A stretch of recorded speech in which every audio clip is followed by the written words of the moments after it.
The things in my life that are most important to me are working with people, being a part of our church, being a part of the community. My wife is an instrumental part of the community, and it's just been a great avenue for us to get to know all that many more people within our city.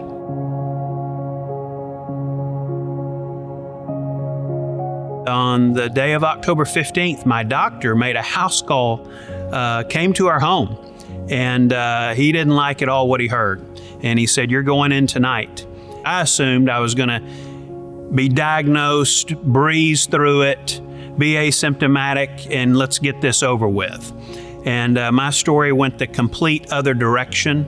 After being admitted to St. Francis Hospital, it would be 48 days before I would walk out of those doors again.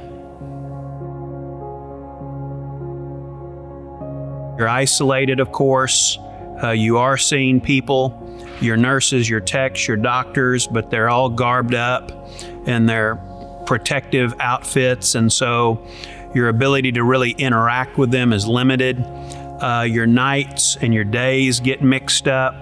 I couldn't get out of bed. I'd reached that state of immobility. And then I entered a period where intubation was going to be needed. And of course, I don't remember that part of it, but that's part of my story. What was going through my head was, I need to be strong for him. I need to be strong. And I didn't have it in me to be strong because I didn't feel good. Add the fact that he couldn't speak, because anytime he or I spoke in those days before he was intubated, we would get into coughing fits. And so it was counterproductive to communicate through our voice. And so we just had to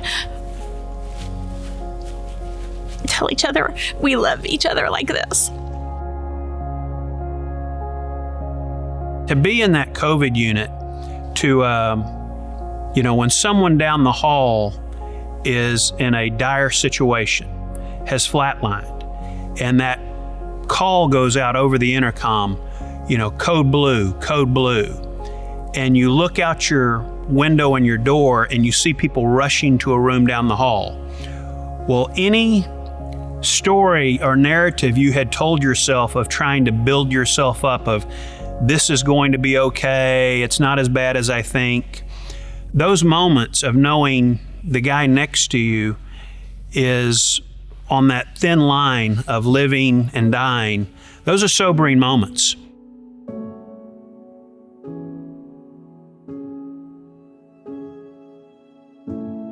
I've been extubated, things are going good, I'm no longer COVID positive, 26 days.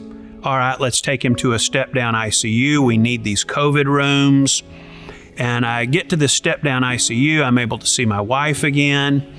I'm not in there 24 hours before things head south again in a way that they had not gone in the COVID unit. I hadn't seen Mitch in 26 days, so I didn't really understand how bad he looked. He had lost probably 40-something pounds at that point, so he was much, much thinner, but he also, his coloring wasn't good, but I didn't know that. And I was, I think, expecting him to be more chipper. I don't know why, but what was happening, unbeknownst to me, is he was in the beginning stages of septic shock.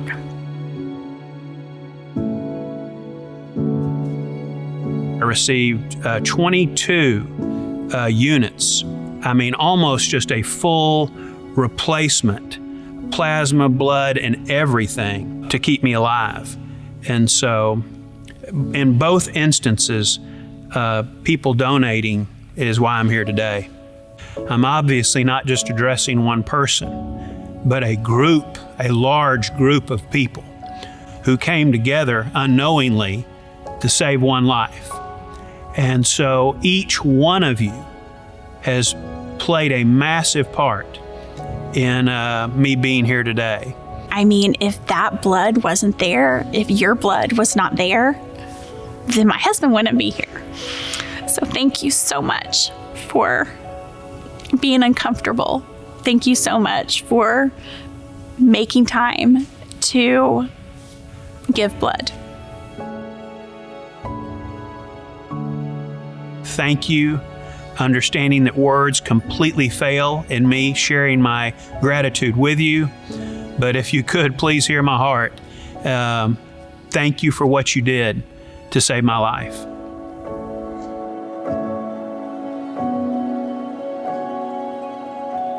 So, again, to the person who has donated blood on my behalf, it was the last day that we were in rehab.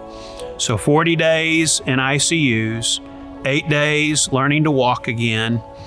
And I was able to be with my wife, my children, and their spouses. We ate together there in the lobby. And then the last thing that happened is my daughter-in-law handed me an early Christmas present, December 1st, opened it up, and there was a Christmas ornament of 2 baby shoes, booties, if you will, hanging. And that's when I found out I was going to be a granddad. And fell apart, boohoo, sobbing, ugly cry, and rejoicing at the same time.